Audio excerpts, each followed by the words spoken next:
No início do século XXI, a evolução humana está em um ponto de virada. Baseando-se na seleção natural, os cientistas preveem que o futuro será cheio de pessoas inteligentes e tecnologia avançada. No entanto, os humanos logo provam que essa teoria está errada. Estando no topo da cadeia alimentar, eles não precisam continuar evoluindo, então ficam preguiçosos e mais burros a cada dia. Sejam bem-vindos ao canal Jimmy Filmes. Espero que estejam gostando do conteúdo. Então, para continuarmos, já sabe, se inscreve no canal e deixa o like. Não esquece de deixar a sugestão de filme para o próximo resumo e se tiver um tempinho me segue lá no Instagram. E se quiser assistir a esse filme completo e muitos outros e já ajudar o canal, é só comprar o Cineflix. São vários pacotes promocionais. Só escolher o que melhor te serve e ser feliz. Link vai estar na descrição do vídeo. Agora voltamos ao resumo. As pessoas inteligentes e ricas pensam muito antes de ter filhos, já que é uma decisão importante. Mas elas acabam adiando tanto que morrem sem deixar herdeiro. Por outro lado, pessoas pobres e burras continuam se multiplicando como coelhos, tendo filhos igualmente burros, que, no futuro, terão bebês ainda mais burros. Em 2005, em uma base militar em Washington, D.C., o bibliotecário do exército Joe está assistindo TV durante seu turno. De repente, ele é abordado por um superior que anuncia que Joe será substituído, pois foi escolhido para um projeto secreto. Joe protesta, já que seu plano sempre foi se aposentar como bibliotecário, pois é um trabalho fácil e tranquilo. No entanto, as ordens vêm dos superiores, e ele não pode recusar.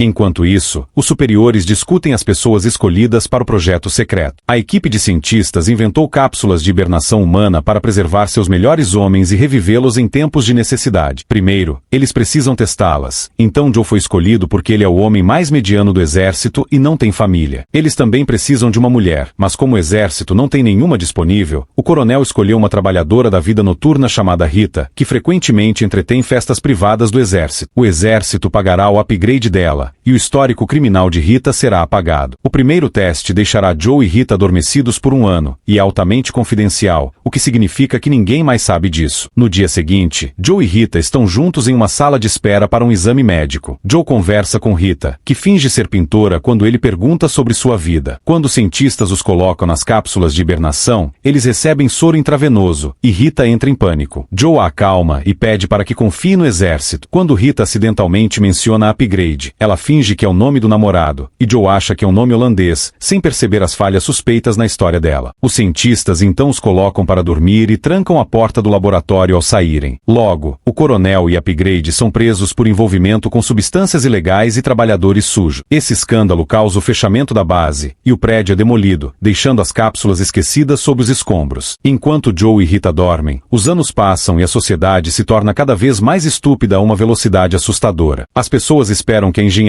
genética resolva isso, mas, infelizmente, as mentes mais brilhantes e os maiores recursos são usados para resolver problemas menos importantes, como a calvície. A população eventualmente explode e a inteligência declina até que a humanidade não consegue mais resolver os problemas mais básicos. O lixo se acumula por séculos e, em 2505, acontece a grande avalanche de lixo. Um caminhão está jogando mais lixo na pilha, e o peso se torna demais, causando um enorme deslizamento. A pilha de lixo cai e arrasta a cápsula de Joe, derrubando-a pela janela do apartamento de Frito. Ignorando o desastre atrás dele, Frito assiste a um programa de comédia extremamente estúpido em sua enorme TV. A cápsula se ativa e desperta Joe, que está tonto e confuso. Ele continua perguntando sobre a situação, e Frito, irritado, sai de sua cadeira com vaso sanitário embutido e joga Joe pela janela. Depois, Joe sai em busca de ajuda, mas as pessoas falam inglês que mistura dialetos caipiras, valeguel e gírias de áreas urbanas, então ele não consegue se comunicar com os locais, que chamam sua fala de pomposa. Enquanto observa ao redor, Joe percebe como a cidade mudou. Tudo está em ruínas, há anúncios por toda parte e as marcas usam nomes idiotas ou vulgares. Eventualmente, ele encontra um hospital com uma placa mal projetada e decide entrar. Encontrando mais sinais que parecem de fast food, sujeira e lixo por toda parte, e até máquinas caça-níqueis, Joe chega à recepção. A recepcionista não fala, ela só tem botões para apertar conforme o sintoma certo. Como Joe descreve várias coisas e não sabe o que está acontecendo, ela escolhe o botão não sei. Enquanto espera ser chamado, Joe tenta beber de um bebedouro, mas em vez de água, sai uma bebida energética chamada Brando. Ele pergunta a um homem sobre isso, que ri da ideia de alguém querer beber água, já que isso é para os vasos sanitários. Em seguida, Joe entra na fila para usar uma máquina de diagnóstico, onde precisa colocar plugs na boca, no ouvido e no traseiro. Porém, o técnico mistura os plugs, e Joe acaba colocando o plug traseiro na boca. Desesperado, ele corre para lavar a boca com a bebida energética. Depois, Depois, Joe vai ao consultório do médico e vê uma revista datada de 2505, mas ele acha que é um erro de impressão. O médico fala um monte de bobagens e conclui que Joe é retardado, cobrando 5 bilhões de dólares por isso. Quando Joe olha a conta, vê o ano 2505 e finalmente percebe que está no futuro. Enquanto o médico continua perguntando sobre a tatuagem de cidadão de Joe, ele vai até a janela para ter uma visão melhor da cidade. Há destruição e lixo por toda parte, e quase não há prédios altos. O médico percebe que Joe é inescaneável, e ao mesmo tempo Joe entende que dormiu por 500 anos. Ambos gritam, e o médico ativa um alarme. Joe foge para as ruas e nota mais coisas, como o grande relógio que está parado no mesmo horário o dia todo e os letreiros com imagens sujas e palavrões. A economia está em decadência e os suprimentos de comida devastado. Joe vai ao cinema e descobre que o único filme disponível é uma gravação de 90 minutos de um traseiro no Soltando Gases, que ganhou 8 Oscars. Todos ao seu redor acham isso hilário. Naquela noite, Joe vê uma mulher tentando pegar batatas fritas de uma máquina e falhando. Depois que ela sai, ele tenta pegar as batatas, mas é pego em flagrante pela polícia. Eles notam que ele é inescaneável e imediatamente o imobilizam para prendê-lo, ignorando quando ele diz que é do exército. Nesse momento, ele vê a cápsula de Rita por perto, mas os policiais o silenciam com spray de pimenta. No tribunal, Joe é mantido dentro de uma gaiola, e as pessoas jogam coisas nele. As paredes estão cobertas de anúncios. Joe é levado ao seu assento para o julgamento e descobre que seu advogado é frito, que, em vez de defendê-lo, reclama sobre sua janela quebrada. Tanto os advogados quanto o juiz falam um monte de bobagens, e a multidão logo começa a insultar também. Joe tenta se defender com argumentos sensatos, mas sua voz só faz os outros rirem, e ele é declarado culpado. Enquanto isso, Rita também acorda e tenta ligar para upgrade de um telefone público, que custa 2.000 dólares para usar. Um homem tenta comprar seus serviços, e ela o engana, recebendo o pagamento e pedindo que ele espere. Quando Rita olha para as notas, fica chocada com as palavras idiotas e uma face estranha nelas. Na manhã seguinte, Joe é levado para uma máquina para conseguir sua tatuagem de ID de cidadão. Quando a inteligência artificial pergunta seu nome, Joe tenta explicar que não tem certeza do que está acontecendo, e a máquina entende not sure, não sei, como o nome dele. Joe tenta corrigir, mas é tarde demais. Ele recebe a tatuagem, e o ID mostra uma foto ruim com o nome errado. Em seguida, Joe é levado para um teste de aptidão para determinar o trabalho adequado para ele na prisão. O teste é mais fácil que o de uma criança de primeira série, e Joe fica frustrado ao ver as pessoas tendo dificuldades com formas simples. Depois, Joe é levado para a prisão, onde vê muitas pessoas amontoadas na mesma cela, e os guardas jogando comida para elas como se fossem porcos. Finalmente entendendo quão idiotas todos realmente são, Joe diz a um guarda que houve um engano e que ele deveria estar saindo da prisão, não entrando. O guarda o envia para a recepção, onde um oficial tira suas algemas antes de verificar o sistema. Quando percebe rapidamente que Joe não deveria ser solto, Joe pede que ele confira os arquivos físicos. Enquanto o policial está distraído, Joe aproveita a oportunidade e foge correndo do prédio. As armas automáticas perto da porta tentam atirar em Joe, mas estão em tão mau estado que acabam destruindo umas às outras. Quando anoitece, Joe volta ao apartamento de Frito e pergunta se já inventaram máquinas do tempo. Frito responde que sim, mas se recusa a ajudar Joe a encontrar uma. No entanto, ele muda de ideia quando Joe promete voltar ao passado e abrir uma conta poupança em nome de Frito, que teria 80 bilhões de dólares nos dias atuais. Nesse momento, os policiais começam a bater na porta de Frito, então Joe troca de roupa e foge pela janela com Frito. A dupla sai no carro de Frito e encontra Rita, agora vestindo roupas novas, ainda enganando o mesmo homem por dinheiro na esquina. Joe a arrasta para dentro do carro à força e explica tudo enquanto eles fogem, o que faz Rita gritar de raiva. Infelizmente, há scanners em vários pontos das ruas que detectam a tatuagem de Joe, então agora os policiais sabem onde eles estão. Para piorar, o carro para de repente porque a bateria acaba. O trio sai do carro e se esconde antes que os policiais cheguem para destruí-lo com tiros. Uma multidão se reúne em volta das explosões desnecessárias e começa uma briga apenas por diversão. Após muitas horas de caminhada, o trio chega ao Costco, que agora vende todo tipo de produto, sem distinção de categoria. A loja também oferece cursos escolares, e foi aqui que Frito se formou como advogado. Há várias redes de fast food, que agora são clubes sujos com nomes engraçados. O lugar é tão grande que eles precisam pegar um transporte interno para chegar à seção de eletrônicos, e Rita vai ao banheiro enquanto esperam. Frito começa a fazer comentários muito inapropriados sobre ela, e quando Joe tenta impedi-lo, sua tatuagem é escaneada novamente, e seu rosto aparece em todas as telas. Frito entra no transporte para escapar enquanto os policiais rapidamente cercam Joe, prendendo e jogando mais spray de pimenta em seus olhos. Rita sai do banheiro e vê os policiais, então decide se esconder. Momentos depois, Joe é levado à Casa Branca e conhece a equipe do presidente. Ele fica chocado ao saber que seu teste de QI mostra que ele é a pessoa mais inteligente inteligente do mundo, então querem que ele seja o secretário do interior. Joe tenta explicar que isso não faz sentido, mas é interrompido pela chegada do presidente Camacho, que pega a cabeça de Joe, achando que ela deveria ser maior para alguém tão inteligente. Em seguida, Camacho convoca uma reunião especial e anuncia na TV Nacional que seu novo secretário do interior, o Sr. Not Char, não sei, resolverá todos os problemas em uma semana, porque ele é muito inteligente. A multidão fica cética no início, mas Camacho os convence com uma música. Depois, fazem um grande desfile, bebendo cerveja e levantando o dedo do meio. Algum tempo depois, há uma reunião do gabinete, e Joe pede a Frito para se juntar a ela como seu advogado. Em privado, Joe pergunta a Frito onde está a máquina do tempo, mas Frito não é muito bom em dar direções. Joe precisa de uma distração e pede ao gabinete para levá-lo a ver as plantações mortas. Ele também pede aos guardas que encontrem Rita para ele, e todos acham que ela é sua amante. Quando chegam ao campo, Joe confirma que o solo está em péssimo estado. Após Frito secretamente lhe entregar um mapa do museu com a máquina do tempo, os guardas trazem Rita. Joe finge que precisa de um tempo a sós com Rita e a leva para trás de alguns arbustos para abrir o mapa, mas ele não é nada útil. Sem escolha, eles retornam ao grupo, e ao se aproximarem dos aspersores, ficam chocados ao descobrir que as plantações estão sendo regadas com bebida energética. Descobre-se que, em 2330, a Branda eliminou a água porque a considerava uma ameaça, e agora até as vacas e bebês são alimentados com a bebida energética. Joe leva várias horas para convencer a equipe a substituir Brando por água, e no final, ele vence o argumento dizendo que pode falar com as plantas e sabe o que elas querem. Eles passam o dia inteiro instalando novos aspersores de água. Com o apoio de Camacho, quando a noite cai, eles recebem um quarto na Casa Branca. Rita revela que recebeu um perdão graças a Joe e oferece para ele dividir a cama naquela noite, mas Joe recusa, pois ainda acha que ela é uma pintora namorando seu gerente, Ap Greg. Alguns dias depois, alguém joga uma pedra na janela, e Joe vê uma multidão furiosa do lado de fora. Acontece que trocar para a água fez as ações da Brando caírem a zero, e uma grande parte da população perdeu seus empregos, então agora estão protestando. Uma reunião de emergência é realizada com o CEO da Brando, que culpa o plano de Joe por tudo. Logo, ele é levado a julgamento, e a Fox News faz uma cobertura terrível como de costume. Joe é considerado culpado e condenado a uma noite de reabilitação. No início, Joe acha que isso parece tranquilo, mas a reabilitação acontece em uma arena de caminhões monstruosos, onde os prisioneiros são perseguidos e mortos se não correrem rápido o suficiente. Rita visita Joe na prisão e percebe que o acorrentaram a uma rocha para que ele não pudesse escapar como da última vez. Joe pede que ela encontre a máquina do tempo, volte ao passado e diga a todos para ficarem na escola. Naquela noite, até Camacho assiste à reabilitação, e a multidão espanca o cara que canta o hino nacional. Dois enormes caminhões entram na arena, exibindo armas perigosas que parecem o órgão de um homem, mas Joe só recebe um carro frágil com um membro de silicone flácido. Os policiais colocam a rocha de Joe na parte de trás do carro, que quebra um grande pedaço dela quando ele dirige. As pessoas começam a jogar coisas nele. Na Casa Branca, Frito assiste ao show enquanto Rita olha pela janela e fica chocada ao ver uma flor crescendo no jardim. Ela pede para Frito levá-la à arena. No caminho, eles veem que as plantações estão realmente crescendo. Quando a luta começa, um terceiro caminhão entra na arena. Ele é ainda maior e derruba parte do prédio, ficando enterrado sob os escombros. Um dos caminhões pequenos avança e rapidamente arranca o teto do carro de Joe antes que o outro atinja de lado. Nesse momento, Rita chega e tenta falar com Camacho, que não acredita na história dela. Os caminhões aceleram e tentam colidir com o carro ao mesmo tempo, mas Joe acelera também, fazendo a rocha cair. A corrente o puxa para fora enquanto o veículo continua, e os dois caminhões acabam colidindo um com o outro em uma grande explosão. Todos ficam confusos, pois não querem que o criminoso vença. De repente, o motorista do terceiro caminhão, Bife Supreme, surge dos escombros com lança-chamas. Desesperada, Rita suborna Frito e um cinegrafista, pedindo para irem filmar as plantações. Então, ela corre para a sala de controle e engana o técnico para que ele saia. E no entanto,